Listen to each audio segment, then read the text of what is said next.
So ఏ company ఎక్కువ bid amount పాడితే ఆ కంపెనీ నేమ్ ఫస్ట్ డిస్ప్లే చేస్తుంది అన్నమాట.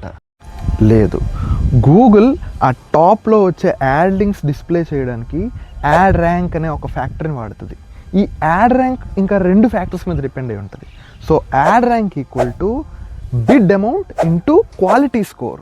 బిడ్ అమౌంట్ అంటే ఆ కంపెనీ ఒక సిపిసి కాస్ట్ పర్ క్లిక్కి పే చేసే అమౌంట్ ఇంటూ క్వాలిటీ ఫ్యాక్టర్ మళ్ళీ సో మెనీ ఫ్యాక్టర్స్ మీద డిపెండ్ అయి ఉంటుంది.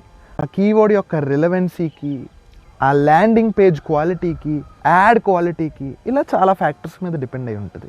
సో ఇప్పుడు ఒక కంపెనీ బిడ్ అమౌంట్ 100 రూపీస్ పెట్టి దాని యొక్క క్వాలిటీ స్కోర్ తక్కువగా ఉండి, ఇంకో కంపెనీ బిడ్ అమౌంట్ 50 రూపీసే పెట్టి దాని యొక్క క్వాలిటీ స్కోర్ ఎక్కువగా ఉంటే అఫ్ కోర్స్ సెకండ్ కంపెనీకే వస్తుంది.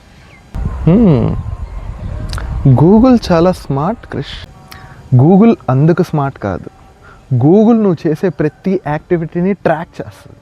నువ్వు గూగుల్లో పొరపాటున ఒక కీవర్డ్ గురించి సెర్చ్ చేసి చూసినా, యూట్యూబ్లో ఒక యాడ్ ఫుల్గా చూసినా, ఇన్స్టాగ్రామ్లో ఒక యాడ్ మీద క్లిక్ చేసినా, నువ్వేం చేసినా ఆ డేటాని స్టోర్ చేసుకొని దాన్ని అనాలిసిస్ చేసి నీకు ఏ యాడ్ అయితే కరెక్ట్గా సూట్ అవుతుందో ఆ యాడ్ని మాత్రమే డిస్ప్లే చేస్తుంది. అందుకే కంపెనీస్ గూగుల్కి ఎంత అయినా పే చేయడానికి ముందుకు వస్తాయి. అందుకేనా నేను గూగుల్లో ఏది సెర్చ్ చేసినా దానికి సంబంధించిన యాడ్స్, రీల్స్, యూట్యూబ్ యాడ్స్ అన్నీ రిలేటెడ్గా వస్తుంటాయి. ఇదన్నమాట matter. Remember, if you are not paying for the product, you are the product.